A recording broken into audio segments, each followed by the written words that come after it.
कधी कधी मला व्हिडिओ बनवण्याचा खूप फायदा होत असतो. जसं आता बघा, हे पीठ सांडलं होतं आणि मम्मी माझ्यावरच आळ लोटणार होती, पण मी नंतरचा तिला व्हिडिओ दाखवला आणि म्हटलं बघ, मी व्हिडिओमध्ये दाखवू शकतो, मी काहीच केलेलं नाही.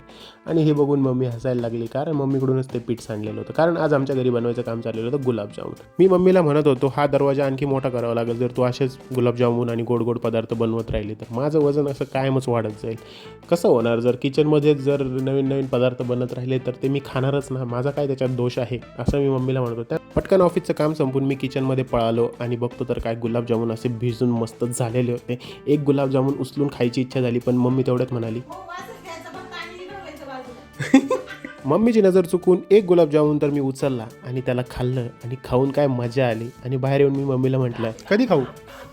खायचेच नाही, ढेर कमी करायची. पण थोड्याच वेळात लहान भावाने गुलाबजामुनवरती ताव मारायचा प्रयत्न केला होता आणि मी त्याच्यात सामील झालो, जसं काही मी खाल्लेच. भेटूया पुढच्या मिनी ब्लॉगमध्ये. Like, share, subscribe.